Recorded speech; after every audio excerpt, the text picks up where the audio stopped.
Hey guys, I don't know if you can hear me, but I'm watching a movie, Coco, because I'm bored out of my mind here. I turn the camera around like this.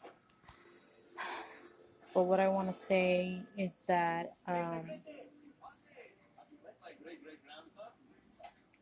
in my previous video about my daughter, I want to make a follow up to that for today's vlog. So I hope y'all are okay with that. Um, what I want to say is that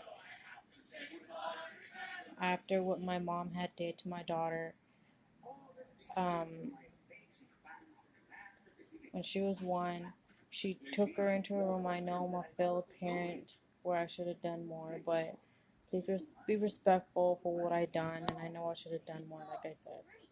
So here it is. Here's the rest of the story. I wanted to make an explainable, more visual story, in y'all's minds and whatnot. So let's go. So when she was 2, I had her. No, when she was a. Let me start off. When she was a baby, um, I had her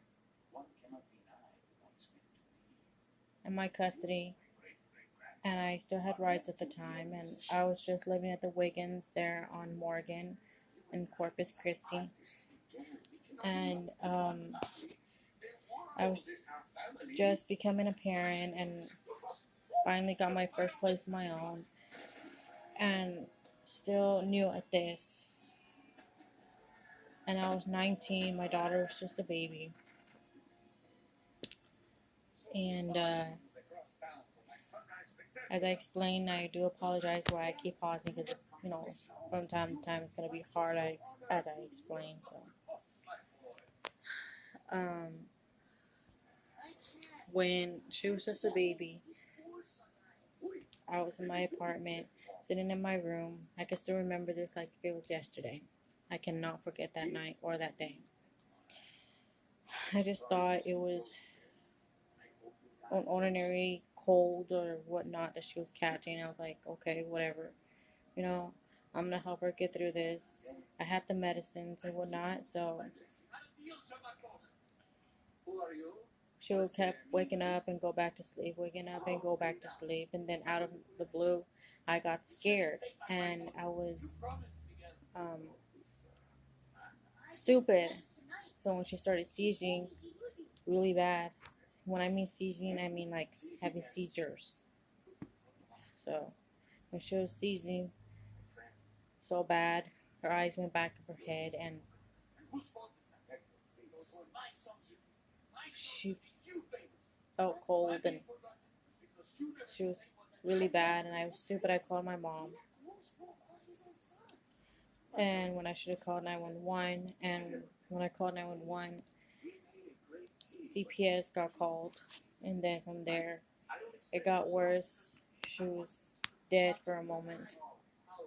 They were breathing for her with those compressions, air compression things, and the only thing I remember is I asked what hospital to take her to, and I told them because it's Spawn.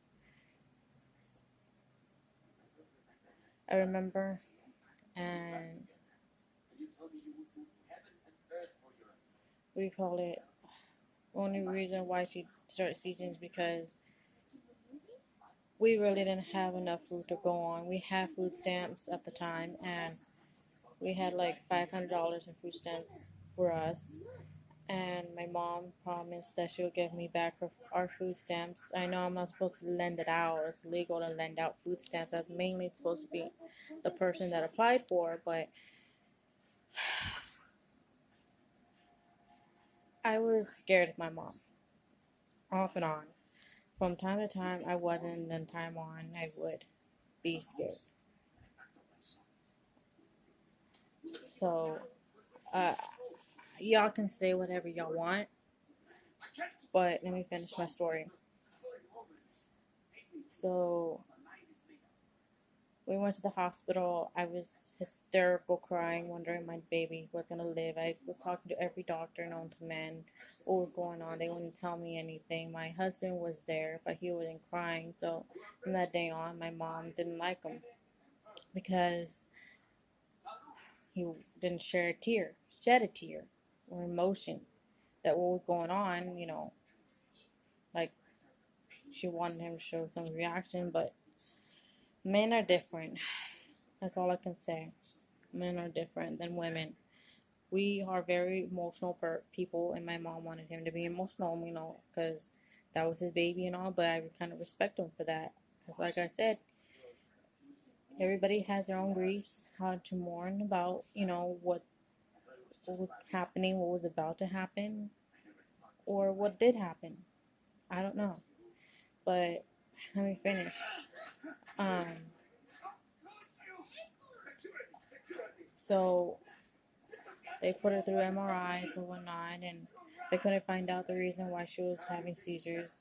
The only thing they could come up with was malnutrition. So what that said is that they took her out of my custody and they placed her in my mom's custody, and then she was there for a while in my mom's custody. She began to have, she lost memory for a little bit, because when I went to go visit her about like a week after she gained consciousness, she didn't know who I was. So I don't know what was going on, but I just know that that was okay. I already understood that, but I was glad to go see that my daughter was doing fine. And then after a while, like I said, I was afraid of my mom, so she kicked out my husband, took him to Portland, and after that, um, sorry, um, dropped him off in Portland. Had forced me to have a decision where I didn't want to make. So she said, if I picked my daughter, she said, make a decision whether I wanted to,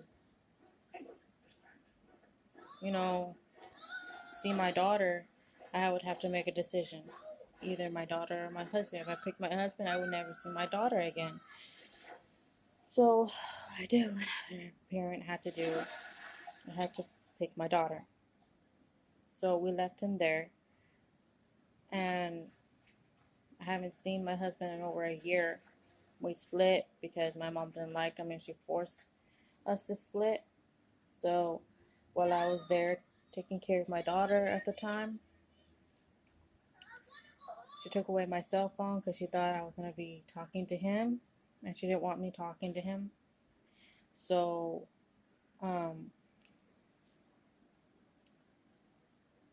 I was very emotional. I didn't know what to do. So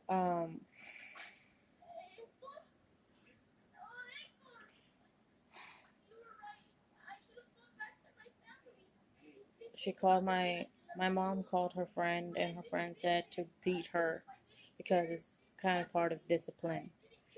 So that's what she did, and every time my daughter was in her potty phase, it was years on after the seizures had happened, whatever.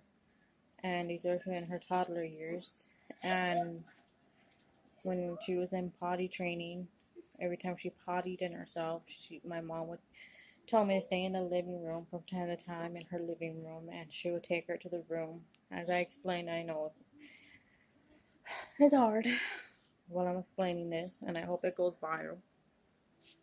So, when I mean go viral, I mean this video to go viral, and I hope that everybody watches this video.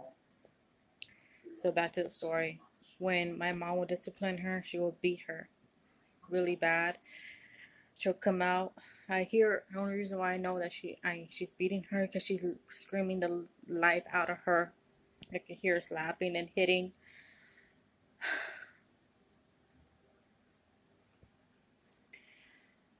Really bad. And I tried to stop it, but the door was locked. And she'll come out with bruises, scraped on her arm and everything. So if And my mom said if I said anything about this, she would automatically place her in foster care and make it aware I wouldn't or my husband see her or hear from her again. So I did what I did. I finally stood on my 2 feet. I stuck my ground. I put my foot down. I yelled at her because of the way she was disciplining her. So she kicked me out on the street, and I went to go stay with my aunt, my dad's sister. And next thing I know, that my mom lost the house they were staying at, and they went to go stay with her friend. And next thing I know, that I get a phone call from my caseworker telling me that my mom packed up her stuff and sent her to her daycare and had ordered them to place her in foster care. But before then, though, when they went to go stay with her friend, a lot of people were asking me questions why my daughter was touching herself and asking questions and whatnot. So they were telling me that my mom and her friend would sleep in the same bed and have sex in front of her and then touch her at the same time. So after that happened, like I said, they called my caseworker, had her packed all her stuff, and sent her into foster care. And due to all that what happened,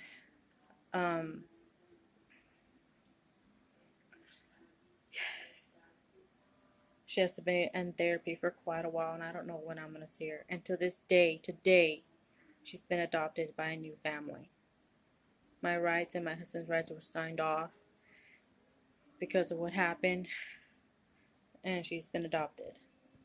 And I do have connections to them by email, and I check up on her every 2 weeks and to make sure she's doing okay. But before I end this video, it's like a conclusion to the last one I was explaining about my daughter. I would wish for this video to go viral and for anybody to watch this. My name is Megan Mata Sanford. I am married to Charles Luke Sanford Jr. and my daughter's name is Victoria Gabriella Foster, and she is 6. When that happened was when her teenage years, all the way till she was a baby. And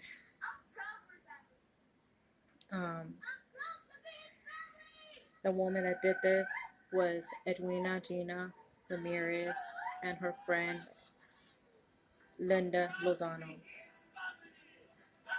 So, you want to get a hold of them? My mom's number is 361-429-6271. I don't have an email address or a phone number for the other friend or for my mom. That needs to be put away, and she's still out to this day, knowing for what happened to her or what she did to my daughter. I hope her butt gets arrested and sent to jail for life for what she did to my baby. So for anyone that watched this, make this go viral, please, because she's out walking the streets right now having a good time, knowing that what she did to my daughter was a good thing. So I'm going to end it right here, and I hope it goes viral. And I'm still taking it hard by I haven't seen my daughter since the Christmas of 2017, and all I have is pictures. And whatever you see on my Facebook is just old pictures that I had before it got taken away. So I love you guys, and I'll talk to you later. Bye.